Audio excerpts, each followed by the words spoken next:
An dai gurfanar da shi ne a kotu, ana tuhumarsa da fitar da wasu waƙoƙi biyu na gidan sarauta da sai hakuri da ya yi ba tare da izinin hukumar ba. A yayin shari'ar a jiya Laraba, lauyan da yake kare shi ya roƙi kotun da ta sanya shi a hannun beli bisa sharaɗin mahaifinsa ya tsaya masa ko wakilin mahaifinsa ko mai unguwarsu ko wani jami'in hukumar Hisba a kowace karamar hukuma a Kano. Sai dai har ka lokacin da alkalin kotun ya tashi daga aiki, Naziru bai kai ga cika ka'idojin belin ba, wanda hakan ta sa aka ta sakiyarsa zuwa gidan gyaran hali da tarbiyya na Kurmawa. Musbahu M Ahmad wane ga Naziru M Ahmad ya ce sun cika ka'idojin beli, amma sai dai sanda suka cika alkalin kotun ya tashi, wanda alatila suka hakura aka tafi da dan uwan nasu. Gaskiya ne, haka ne, sun kai shi prison na Kurmawa. Bayan sun ba da beli sun kawo sharuɗuka na beli din, kuma sharuɗan su ne wanda suka kama da ko wakilin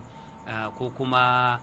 kwamandan Hisba na local government, sannan kuma da mahaifi ko wan uwa ko wan uba kai ko kanin uba, ko kuma kamar ni a matsayin yaya wanda ni ne aka yi amfani da ni, wanda suka ɗan yi tsauri, wanda akan ba mu kai ga kammala wa'annan abubuwa ba kafin su kammalo alkali ya tashi, kuma daga nan sai suka ce su ba su abu da su iya illa a tafi da shi. Haka zalika shi ma lauyan hukumar tace fina-finai a Kano da ke karar Naziru M Ahmad, barista Wada Ahmad, ya ce ko kaɗan shari'a da ake yi wa Naziru ba ta da alaka da siyasa. Maganan cewa wai an daɗe da yin waɗannan waƙoƙi ba haka ba ne ba. Waƙoƙin nan ba su daɗe ba. Kuma shi laifi ai idan mutum ya aikata shi, duk lokacin da hukuma ta tashi take so ta hukunta mutum ko ta gabatar da mutum gaban kotu, za ta iya yi a kowane lokaci take da buƙatan ta gabatar da mutum gaban kotu. Saboda haka maganan cewa wai wani akwai bambancin siyasa ko bambancin aƙida, duk babu wannan a cikin tsarin tafiyar da harkokin shari'a. An dai fara shari'ar ne tun a watan Satumba shekarar da ta gabata, inda aka fara gabatar da shi a gaban kotun majistare da ke zamanta a Rijiyar Zaki, inda alkalin kotun ya bayar da shi beli kan naira 500,000 tare da karɓe fasfonsa na fita ƙasashen waje da kawo ma'aikata biyu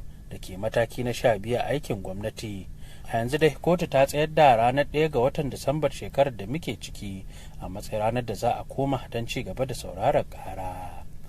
Khalifa Shodo Kaji, sashin Hausa na BBC daga Kano.